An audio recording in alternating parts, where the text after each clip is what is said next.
Il y a quelques années, Éric Zemmour a publié un bouquin qui s'appelait Le Premier Sexe, qui faisait pendant à l'ouvrage de Simone de Beauvoir, Le Deuxième Sexe, paru au lendemain de la Seconde Guerre mondiale. Et on voit une émission qui s'est déroulée en 2006, je crois, où il était en face de notamment Clémentine Autain et un comédien dont j'ai oublié le nom, qui était assez nerveux d'ailleurs. Alors, je suis assez d'accord avec lui de manière générale sur l'idée que il ne s'agit pas de changer les choses, mais de les réparer éventuellement, de réparer ce qui s'est déformé, ce qui s'est défiguré, ce qui s'est troublé, ce qui s'est perturbé. Alors lui, il appelle ça être réactionnaire, pour dire conservateur. Effectivement, je me méfie de tout comportement qui, sous prétexte qu'il y a des choses qui ne fonctionnent pas bien, va dire qu'il faut changer les choses. Non, il ne faut pas les changer, il faut les restaurer dans leur cohérence première. C'est pas du tout la même chose. Mais il y a un prétexte là. Et chaque fois que quelque chose est en dysfonctionnement, on dit ah ben voyez, ça marche plus, il faut changer. Non, il ne faut pas changer. Il faut comprendre pourquoi il y a dysfonctionnement, réparer, corriger et surtout comprendre ce qu'on appelle un dysfonctionnement et qui n'est pas forcément un dysfonctionnement sur le long terme. Par exemple, le fait qu'il fasse nuit n'est pas un dysfonctionnement.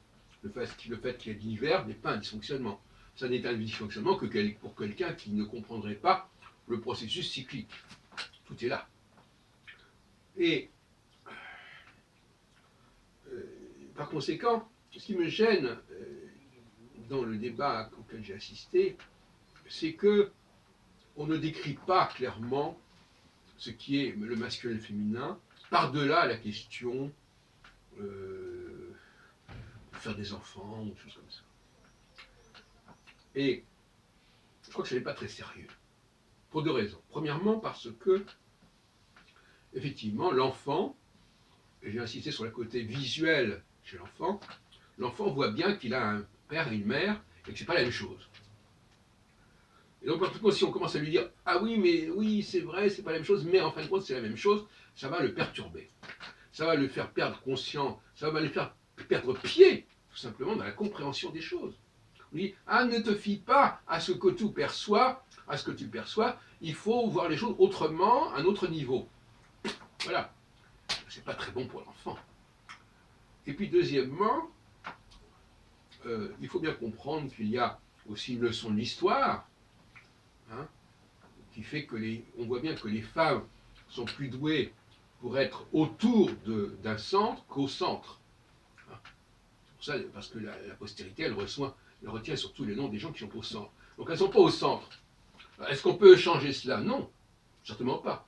On l'a vu au XXe siècle, où il y avait déjà quand même un processus féministe de revendication égalitaire, qui finalement n'a fonctionné que très médiocrement, peut-être pas sur le plan quantitatif, mais sur le plan qualitatif certainement. Sur le plan quantitatif, ça, il n'y a pas de problème. Effectivement, de ce côté-là, les choses évoluent, mais ce n'est pas ce qui nous intéresse. Le domaine qui nous intéresse, c'est le qualitatif. Évidemment, dans le domaine des génies, des grands hommes, c'est qualitatif, c'est pas le quantitatif.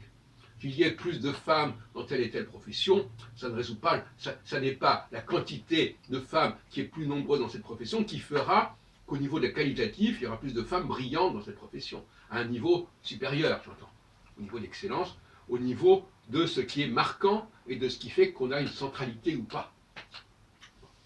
Et puis alors je reviens sur un autre texte de Zemmour, dont il parle d'ailleurs en même temps, je ne me souviens plus très bien, sur la colonisation. Alors effectivement, il dit que les immigrés ont permis sont la conséquence de la dénatalité. Parce que finalement, c'est là aussi le problème. et que parce qu'il y a une dénatalité, on a fait appel à des émigrés. Vaste sujet. Moi, je réponds aussi que si on a fait appel à des immigrés, c'est pas du tout pour ça, c'est parce que, tout simplement, il y a des activités qu'on ne veut pas, pour des raisons contestables certainement, qu'on ne veut pas proposer aux gens du pays, qui sont considérés comme indignes, etc. Et c'est normal que dans toute société, il y a des choses qui soient moins valorisées que d'autres. Par exemple, dans certaines sociétés, le prêt à gage, c'était très mal vu. Et c'est pour ça qu'on le proposait aux juifs, par exemple. Donc on ne peut pas demander à une société de ne pas avoir certaines valeurs, et par conséquent, de demander à des gens étrangers à cette société d'assumer certaines fonctions qui sont dévalorisées. Premier point. Deuxième point, il dit que les femmes, Zemmour dit que les femmes ont servi, et ça c'est la thèse de Marx, pour faire baisser les salaires des hommes en créant une concurrence supplémentaire, en créant un non-emploi. Et effectivement, ça peut se concevoir, à la limite. Hein. Cela dit, dans bien des cas, il est vrai que si les femmes peuvent faire certaines choses que les hommes peuvent faire, pourquoi pas? À ce moment-là, ça veut dire que les hommes auraient mieux à faire que ce qu'ils font. Et là aussi, il y a une question qui se pose. Est-ce qu'il n'est pas préférable que les hommes fassent des activités qui soient à la hauteur de ce qu'ils sont et qu'ils laissent aux femmes des activités qui ne correspondent pas à leurs valeurs? Là encore, on a le même problème. Hein, chaque groupe a le droit de décider des valeurs qu'il veut mettre en avant et des valeurs qu'il exclut et qui seront donc dévolues à des populations différentes, immigrées ou femmes. Et puis, dernier point, Zemmour parle de la colonisation, mais là assez étrange, mais intéressante. Il dit que si des populations viennent en France et ne veulent pas s'intégrer, elles sont dans une situation de colonisateur. Carrément. Colonisation. Parce que le colonisateur, pour Zemmour, c'est quelqu'un qui impose ses valeurs aux populations des pays où il se trouve, où il va arriver, qu'il va conquérir, qu'il va occuper. Intéressant. Parce que c'est ça la définition de la colonisation. D'une manière générale, je reproche à Zemmour de ne pas comprendre la notion d'empire. Parce que moi, je ne diabolise pas la notion de colonisation. Pour toutes sortes de raisons. Parce que tout simplement, le fait d'exercer une influence d'un groupe par rapport à un autre, c'est tout à fait normal. C'est un rapport de force. On peut dire aussi que la démocratisation était une colonisation de certains pays qui n'étaient pas ouverts à la démocratisation. Enfin, peu importe, on peut dire n'importe quoi. Donc, Zemmour, pour des raisons historiques, familiales, ne veut pas comprendre la colonisation, justement, ne veut pas comprendre l'impérialité de la France, la dimension impériale avant la dislocation de cette Afrique occidentale, orientale, centrale française, hein, l'AOF, etc. Bon. Et donc il se polarise sur l'Hexagone, et éventuellement sur l'Europe. Donc il y a un tropisme assez étrange de la part de quelqu'un qui est né en Algérie, et qui descend d'une lignée de juifs algériens, même s'ils ont été naturalisés depuis 1870 par le décret Crémieux, lors de la défaite française contre l'Allemagne. Donc, bon, moi je considère qu'il faut une logique, ce qu'on appelle le post-impérialisme, c'est-à-dire que, voilà, si nous avons eu une politique impériale, elle ne peut pas disparaître du jour au lendemain, et que les immigrés dont il parle, ce n'est pas n'importe quels immigrés, ce sont des anciens colonisés, ce sont des gens qui sont issus de la colonisation. Et qui, par conséquent, lorsqu'ils étaient au sein de l'Empire, et ça vaut aussi pour l'Algérie française qui faisait partie de cet empire quelque part, même sous une forme ou sous une autre, peu importe, que c'était un département ou pas, peu importe, c'est pas la question. Bon, eh bien, cette Algérie française, elle peut comporter un très grand nombre de musulmans. Bon.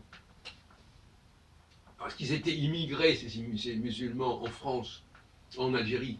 Non, ils n'étaient pas immigrés, ils étaient chez eux. Ils étaient à demeure, comme dirait Bellamy. Et, bon, par conséquent, eh bien voilà, donc on les avait intégrés dans cet empire français, Algérie française, qui prolongeait la France de l'autre côté de la Méditerranée. Point. Maintenant que ces immigrés colonisés, parce qu'ils étaient immigrés quelque part dans leur propre pays, bon, se soient ensuite retrouvés en France, pour des raisons d'ailleurs qu'on a expliquées tout à l'heure, c'est-à-dire en raison de certaines contraintes, de certains refus de certaines valeurs qu'on considérait comme non françaises, et qu'il fallait faire par des non français, donc une complémentarité, donc c'est un peu comme le Shabbos Goy chez les Juifs, on a besoin du Goy pour faire certaines activités qui sont interdites aux Juifs pendant le Shabbat. Voilà. Donc, il y a cette notion de l'altérité, on a besoin de l'altérité. Une société qui n'a pas d'altérité, c'est une société qui n'a pas de valeur. C'est-à-dire qu'elle impose à ses ressortissants toutes les valeurs